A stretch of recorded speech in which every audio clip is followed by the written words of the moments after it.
She looked him up and down, called him a nobody, and moved on. What she didn't know, he was the man quietly gathering the evidence that would destroy her career. They said Judge Eleanor Hartwick didn't waste time, and that morning proved it. It was 9:06 a.m. on a cold Tuesday in March, and courtroom 4D in the Allegheny County Courthouse was already tense. The kind of tension you feel in your chest before you even realize you're holding your breath. A few attorneys shuffled papers. The court clerk called names without looking up. No pleasantries, just business.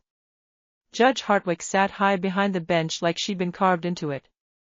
Early 60s, sharp chin, hair pulled back so tightly it looked like it hurt.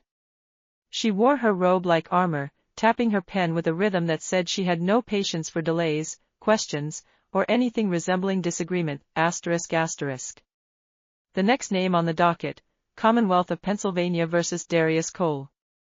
His case wasn't unusual, petty theft, second offense, minor property damage. But what happened next? That wasn't routine. A man stood from the second bench row and approached the podium with calm precision. Mid to late 40s, well-groomed beard, dark gray overcoat, no briefcase, no badge, just a small leather notebook in one hand. His voice was calm, measured. Good morning, Your Honor. I'm Fred James. I'm here as a procedural advisor to Mr. Cole.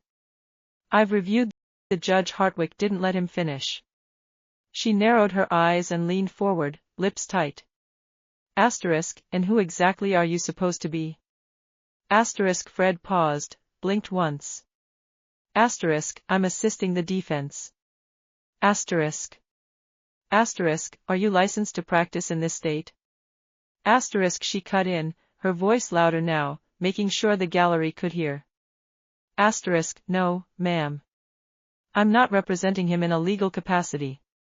Hartwick waved her hand like she was swatting a fly. Then I'm not interested in hearing from you. I have a courtroom full of actual attorneys waiting. We don't have time for nobodies wasting this court's resources. You could feel the room shift. A few heads turned. One woman looked up from her phone. The court reporter stopped typing for a second. Even the bailiff shifted in his stance like he wasn't sure if he was supposed to intervene. Fred didn't flinch. He simply nodded once, stepped back from the podium, and took a seat in the last row. No visible anger, no smart remark. He opened the notebook, jotted something down, and stayed silent for the rest of the hearing. Darius Cole's case lasted 3 minutes. Bail conditions reaffirmed. Next case called. And just like that, Fred was gone. No one saw him leave. He didn't speak to anyone else. But his silence didn't feel like retreat. It felt like a decision. Back at the clerk's desk, nobody said anything. But people were thinking. That tone, that word, nobody star. It didn't feel professional. It didn't feel right. Something about it stuck to the walls. One of the public defenders, a young woman named Naomi Reyes, whispered to the colleague beside her, she's going to regret that. The colleague gave her a look, not agreement, not denial, just that raised eyebrow expression people give when they know something might be coming but don't want to say it out loud. Because Judge Hartwick had power. And power like that, people usually protect it, until they can't. But what nobody in that courtroom knew, what Judge Hartwick definitely didn't know, was who Fred James really was. Fred James wasn't the type to react quickly. He never raised his voice, never rushed a word. He was the kind of man who knew the value of silence and the damage of underestimating it.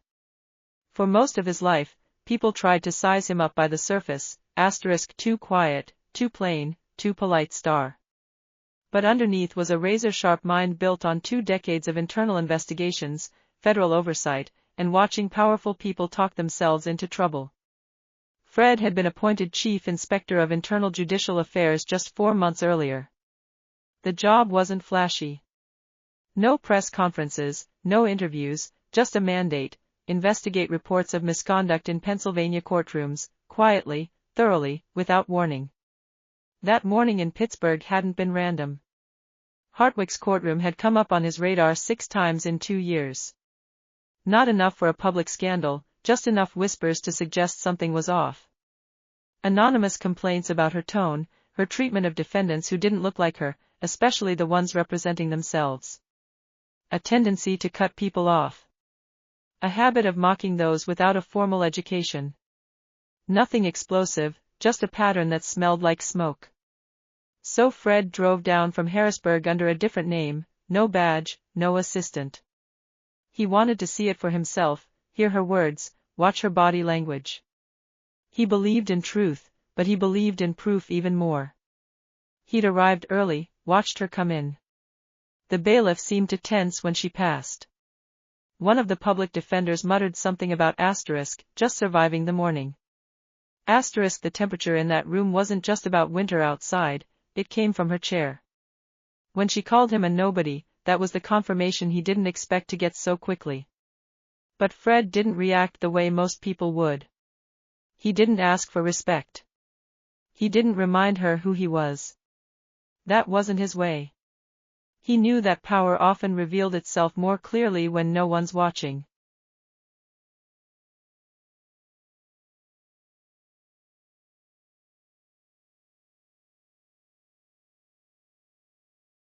And now he had it.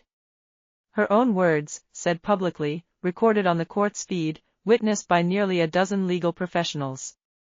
By the time he got back to his car, he had already written the first 3 bullet points of his report. He sat in the driver's seat, eyes focused, engine still off. 1. Verbal dismissal of procedural advisor without due cause.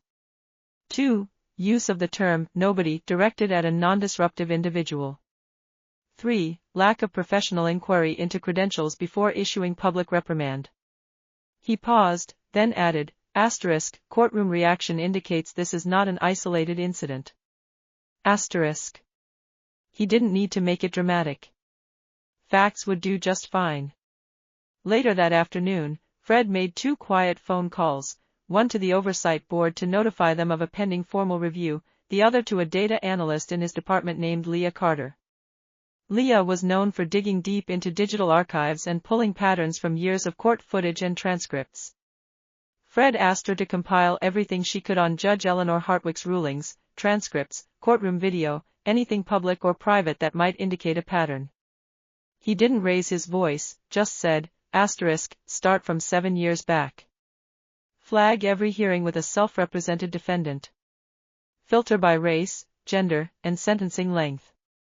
Asterisk. Leah paused. Asterisk, are we expecting something major? Asterisk. Fred took a breath, eyes still on the notebook in his lap. Asterisk, I think we already got it on tape. Asterisk. But before anything could be filed or made official, he had to make sure. If Hartwick was what he suspected, the court system had a rot deeper than anyone wanted to admit.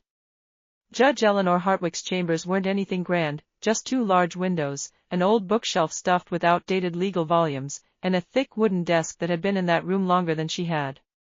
But to her, that room was a fortress, a place where she didn't have to filter her words, where formality fell away, and the robe came off, figuratively, if not literally. That afternoon, with court adjourned and the hallway emptying out, she paced behind her desk, muttering as she flipped through the next day's schedule. Asterisk, 3 more public defenders tomorrow, and another one of those TikTok attorneys. Can't wait. Asterisk. Her assistant, a soft-spoken woman in her early 30s named Olivia Pierce, stood quietly beside a filing cabinet, arms crossed. Olivia had only been working with the judge for 5 months, fresh out of law school, sharp, eager, and still idealistic. She heard things in that office she wasn't sure she should be hearing, but she took notes, nodded when expected, and stayed in her lane. Today, though, something had shifted.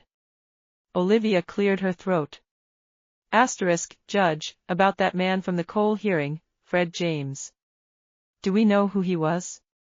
Asterisk. Hartwick waved her hand. Asterisk, some street paralegal trying to play courtroom hero. You heard how he introduced himself. Probably Googled a few legal terms and thought he'd test me. Asterisk. Olivia hesitated. Asterisk, he didn't really interrupt, though. He was polite. Asterisk. Hartwick's eyes snapped up. Asterisk, you think I was too harsh? Asterisk. Olivia didn't answer right away. She looked at the bookshelf, then the carpet, then back at the judge. Asterisk, I just think maybe calling him a nobody was too strong, especially in front of everyone. Asterisk.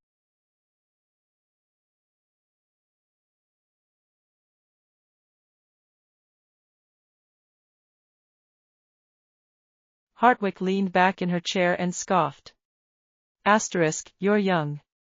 You think court is about fairness and feelings? It's not. It's about control. If I lose control in that room, I lose respect. And respect is the only thing keeping this system from eating itself alive. Asterisk. Olivia didn't argue, but she didn't agree either. She gathered some paperwork and quietly walked out, leaving the door slightly ajar. Down the hall, the bailiff, Marcus Boone, was sipping coffee at his post. As Olivia passed, he gave her a look, not unkind, just knowing. Asterisk, you're starting to see it too, huh? Asterisk. Olivia slowed. Asterisk, what do you mean? Asterisk. Marcus exhaled through his nose and glanced toward the chambers. Asterisk, she's been like this for years. Picks who she talks down to. Depends on the face, the tone, the shoes. You work with her long enough, you know when it's coming. Asterisk. Olivia glanced around. Asterisk, does anyone report it? Asterisk. He shook his head slowly. Asterisk, some tried. Nothing sticks. She's smart. Never swears, never yells, never threatens. Just enough to make you feel small. Asterisk. Olivia didn't say anything more. But as she walked back to her desk, she opened her laptop and typed a name into the search bar, Fred James. What she found surprised her.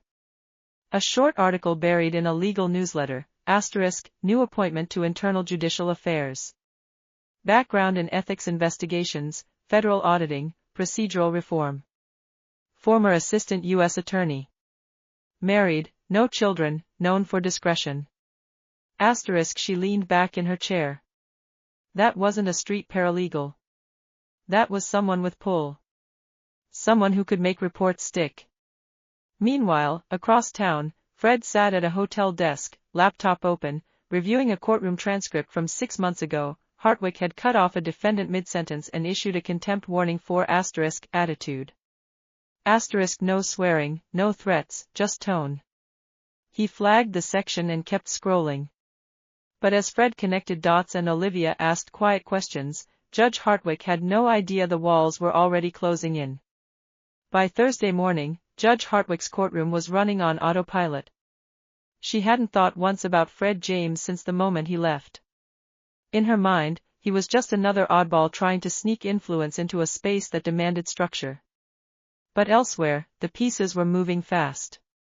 At precisely 8:14 a.m., Fred hit send on a confidential file upload from his hotel room, the contents, a preliminary findings report, 3 flagged video clips, and a request for full archival access to courtroom 4DS audio transcripts dating back 7 years. The system pinged twice, confirming receipt. By 9:30, Leah Carter, his analyst back in Harrisburg, had already combed through 86 separate hearing logs tied to Judge Hartwick. She hadn't stopped working since his call. Her screen glowed with color-coded notes, statistical overlays, and audio tags. She called Fred. Asterisk, so far, 17 flagged cases where the judge interrupted non-attorney speakers in under 10 seconds. 14 of those were Black or Latino. She speaks 22% fewer words in hearings with non-white defendants. Her tone's more aggressive. I pulled sample transcripts for comparison. With white defendants or private attorneys, she's civil, methodical. With everyone else, she cuts, mocks, redirects. It's all in the data. Asterisk.